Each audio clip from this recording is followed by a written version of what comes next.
Starting? All right. Hey everybody, this is Joye Braun with Indigenous Environmental Network, Indigenous Rising Media.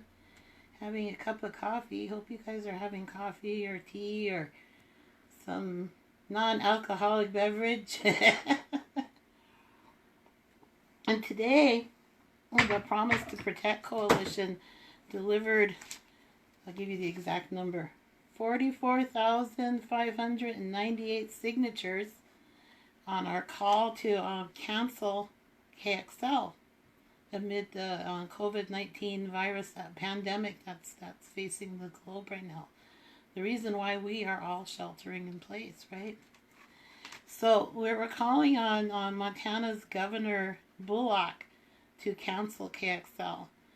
There was a press release released from TransCanada, or TC Energy as they're known now, saying that they were going to start construction in the 3 states, Montana, South Dakota, and Nebraska.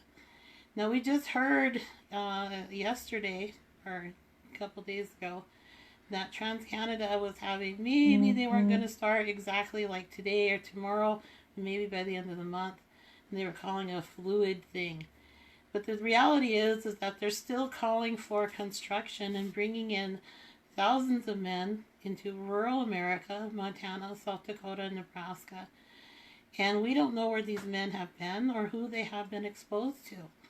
So there is the very real danger of bringing the coronavirus to rural America. Now, if you look at the maps of where COVID is, you're going to find that Montana, South Dakota are pretty much, we definitely have it here, but not in the certainly not in the amounts that our Eastern Coast friends and our Western Coast friends down Louisiana are facing right now. And our prayers go out to each and every one that is facing this horrible disease. And we really do wish that everybody do shelter in place and stay safe.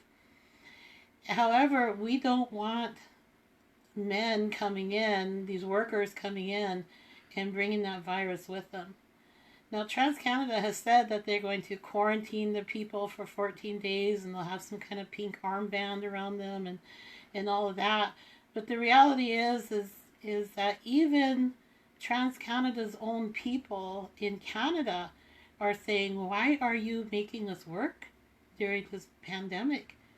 So that, and it really is very telling about what kind of company it is that would put their own people at risk, not to mention tribal communities, rural America, and putting our people at risk as well. So we're really asking Governor Bullock to put people before pipelines, and to remember that this is a national health emergency, and we don't need to have this happening here in Montana, certainly not in South Dakota or Nebraska.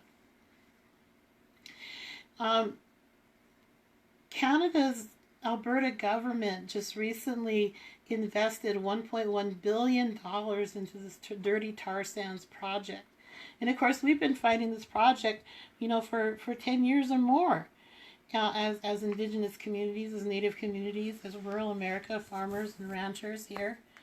And so we're going to keep fighting that. Even though we're sheltering in place, there's still things we can do.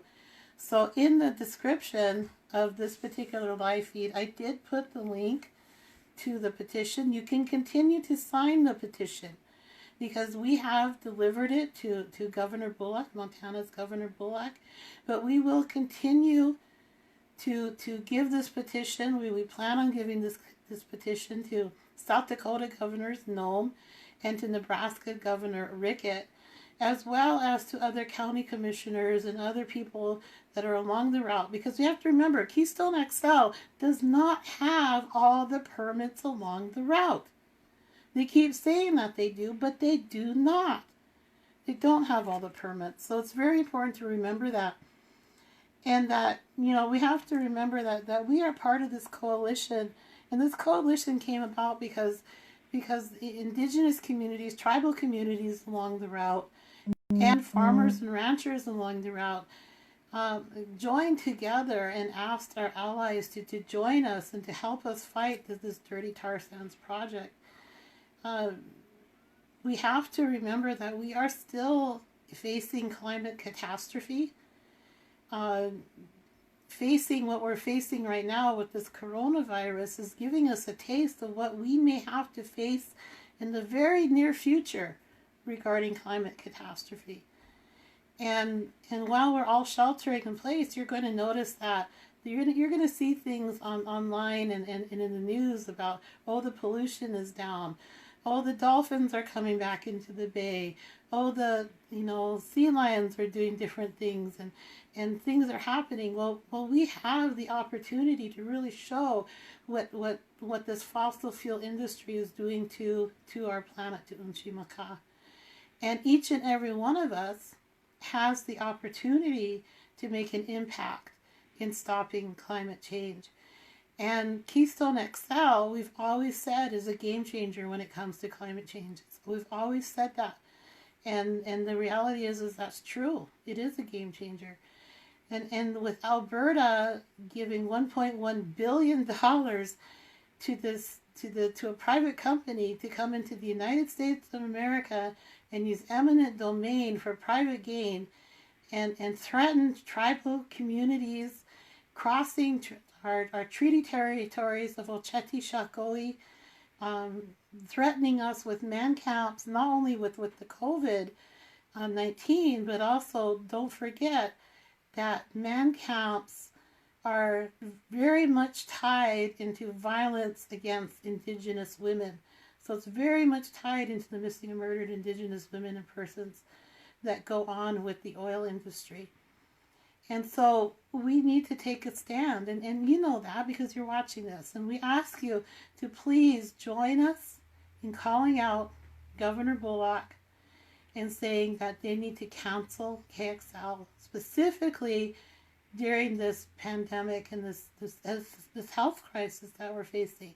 It's not only putting us in danger, but it's also putting their own people in danger as far as TransCanada is concerned.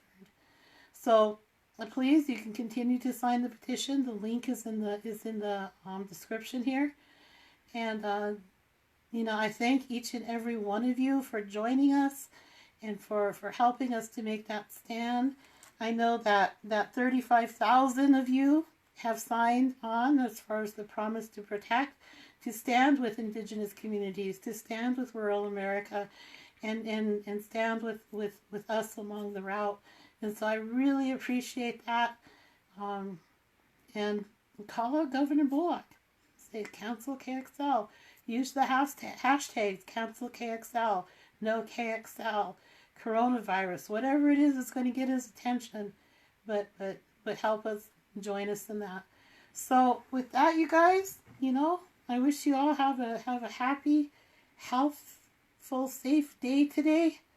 And Betu Washdeyu happy.